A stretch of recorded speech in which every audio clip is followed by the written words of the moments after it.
সাইদি সাহেবকে রাজাকার বানিয়ে জেলখানায় ঢুকিয়েছিল অপমান করার জন্য, ঠিক কিনা?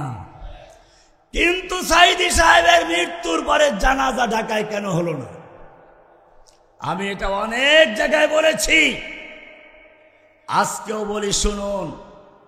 হাসিনা বুঝতে পেরেছিল আমি আলেম ওলামাদেরকে রাজাকার বলে, জঙ্গি বলে, ধর্ষক বানিয়ে জনগণের অন্তর থেকে বিচ্ছিন্ন করার চেষ্টা করেছিলাম, কিন্তু অন্তরের মালিক যিনি, তিনি মানুষের অন্তরে তাদের মোহাব্বত আরো বেশি বাড়িয়ে দিয়েছেন। জীবিত সাইদি যেই জনপ্রিয়তা নিয়ে জেলে ঢুকেছিল, মৃত্যু সাইদি তার চেয়ে লক্ষ কোটি গুণ শক্তি নিয়ে কারাগার থেকে বের হবে। তার জানাজা যদি ঢাকায় হয়, তাহলে এত জনসমাগম হবে, জনলক্ষ জনতার স্রোতের তোরে হাসিনার গদি ভেসে যেতে পারে, সেই আশঙ্কা করে সে ঢাকায় জানাজা হতে দেয় না। আমাদেরকে জঙ্গি বানালো। আমি আপনাকে বলি, আমাকে মাথায় হেলমেট পরিয়ে, হাতে হ্যান্ডকাপ লাগিয়ে, বুকে বুলেট প্রুফ ময়লা জ্যাকেট পরিয়ে, পায়ে ডান্ডা বেরি লাগিয়ে তারপরে কোর্টে তোলা হতো, আর বিশ্বকে দেখানো হতো বাংলাদেশ থেকে জঙ্গি নির্মূল করার জন্য হাসিনাকে প্রয়োজন,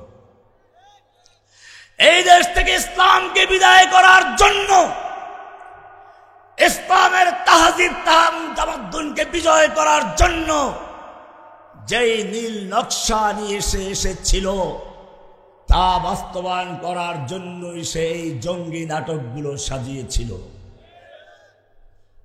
তার উপরে এত হামলা হয়, সে মরে না। এত সুন্দরভাবে তিনি বক্তব্য দিয়ে শেষ করেছেন, এবারে যাওয়ার পালা, তখন গ্রেনেড হামলা হয়, তার আশপাশের মানুষ মরে যায়, নিজের কিচ্ছু হয় না।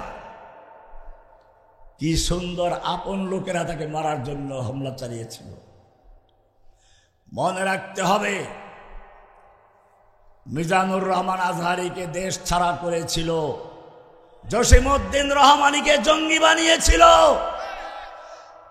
আমি দেখেছি সেই অবস্থায়ও যখন হেলমেট পরা, হ্যান্ডকাপ লাগানো, পায়ে ডান্ডা বেরি, তারপরও জনগণ আমাদেরকে দূর থেকে সালাম জানাচ্ছে, সুযোগ পেলে পুলিশের ফাঁক ফোকর দিয়ে হাত মেলাচ্ছে, পকেটে টাকাও ঢুকিয়ে দিচ্ছে, কি সম্মান করছে। আজকে আমাদের জায়গায় যখন তারা চলে গেল, তাদের মাথায় হেলমেট এসেছে, বুকে বুলেট প্রুফ জ্যাকেট এসেছে, তাদেরকেও জনগণ পুলিশের ফাঁক ফোকর দিয়ে খুঁজে বেড়ায়। তবে হাদিয়া তোবা দেওয়ার জন্য নয়, হাত মেলাবার জন্য নয়, পচা ডিম দিয়ে, সেরা জুতা দিয়ে শায়েস্তা করার জন্য খুঁজে বেড়ায়।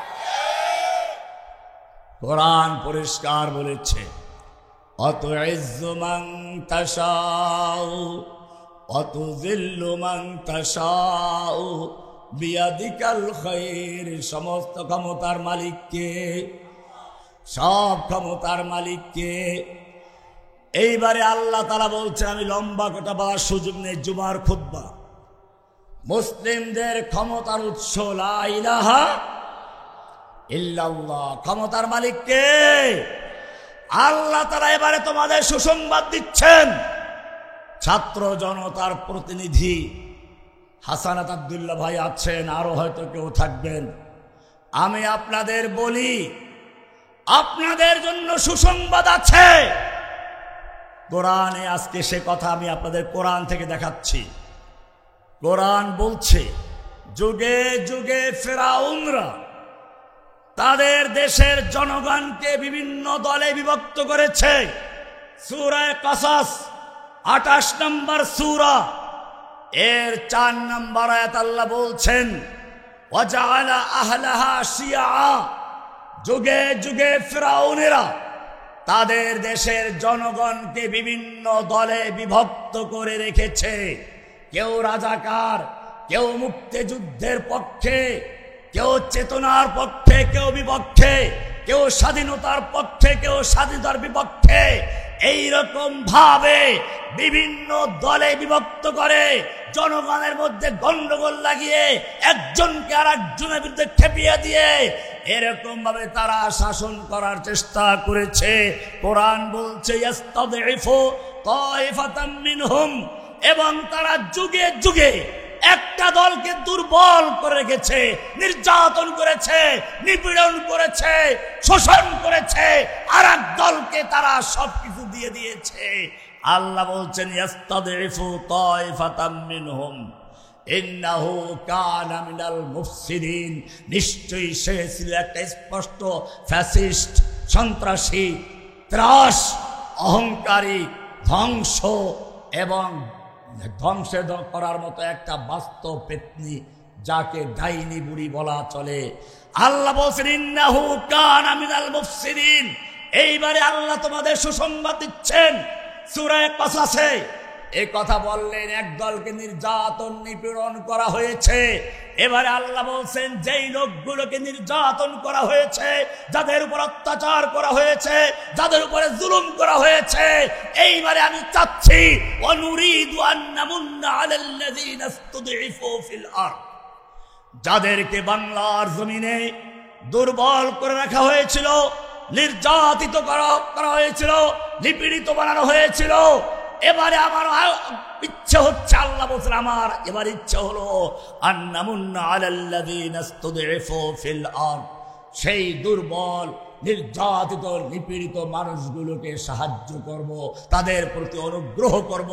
এবারে নির্যাতন নিপীড়ন থেকে তাদেরকে মুক্তি দিব, তাদেরকে কারাগার থেকে মুক্তি দিব, তাদেরকে মানসিকভাবে বন্দিত্ব জীবন থেকে মুক্তি দিব, গোলামের জীবন থেকে, দাসত্বের জীবন থেকে মুক্তি দিব তাদেরকে। কে বলেছেন? শুধু এতটুকুই না, এরপরে আরো কি বলেন শুনুন। ওয়া নাজআলাহুম আইম্মাতান, ওয়া নাজআলাহুম আইম্মাতান, যেই লোকগুলোকে নির্যাতিত নিপীড়িত করা হয়েছিল, যেই লোকদের উপর অত্যাচার করা হয়েছিল, এইবারে পালা এসেছে, আমি তাদেরকে ইমাম বানাবো, লিডার বানাবো, নেতা বানাবো। কে বলেছেন? কে বলেছেন? ওয়া নাজআলাহুম আইম্মাতান, আমি তাদেরকে ইমাম বানাবো, নেতা বানাবো। এটা মসজিদের ইমামের কথা বলা হয় নাই। এরপরে 3 নাম্বার আল্লাহ পুরস্কার দিবেন যারা নির্যাতিত নিপীড়িত, যাদেরকে অত্যাচার করা হয়েছিল। আল্লাহ বলছেন ওয়া নাজআলাহুমুল ওয়ারিসিন, আমি তাদেরকে আমার জমিনে প্রতিনিধিত্ব করার সুযোগ দেব। কার প্রতিনিধি? কার প্রতিনিধিত্ব করবে? এই মজলুমদেরকে আল্লাহ বলেছেন তোমাদেরকে আমি আমার ওয়ারিস বানাবো। এবারে তোমাদের কাজ হচ্ছে, আমি তোমাদের যেই সংবিধান দিয়েছি, ওই সংবিধান দিয়ে তোমাদের রাষ্ট্র কায়েম করতে হবে। সেজন্য 5 নম্বরে আল্লাহ বলছেন ওয়ানুমাক্কিনা লাহুমুল আফিল আরদে, এবং তাদেরকে জমিনের শাসন ক্ষমতা দান করব। কি ক্ষমতা দান করবে? কে বলেছেন? না জসিমুদ্দুর রহমানি? কোরআনটা হাতে আছে।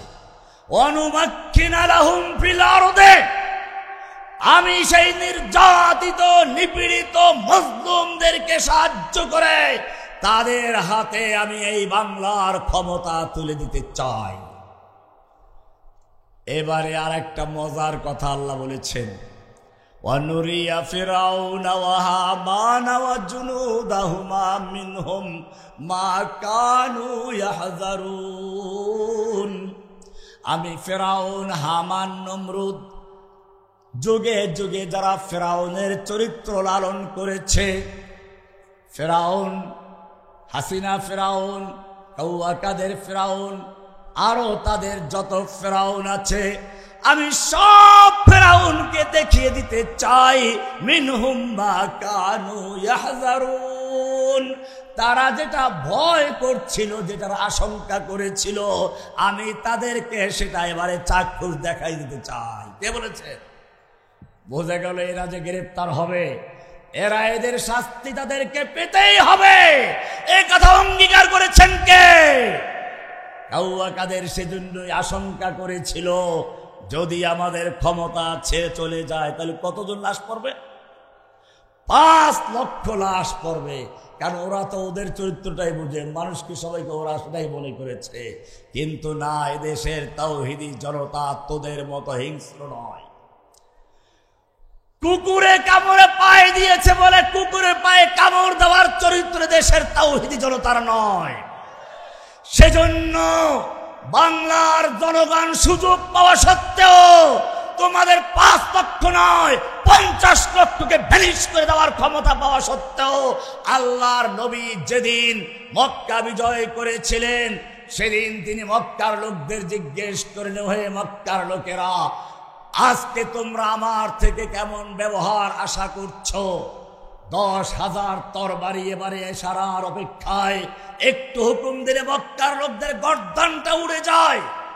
আল্লাহর নবী সেদিন বলেছিলেন, মক্কার লোকেরা শোনো, আজকে আমার সে কথাই মনে পড়ছে যে কথা আমার ভাই ইউসুফ আলাইহিস সালাম তার সেই অত্যাচারী নির্যাতনকারী ভাইদের হাতের মুঠোর ভিতরে পাওয়ার পরে বলেছিলেন।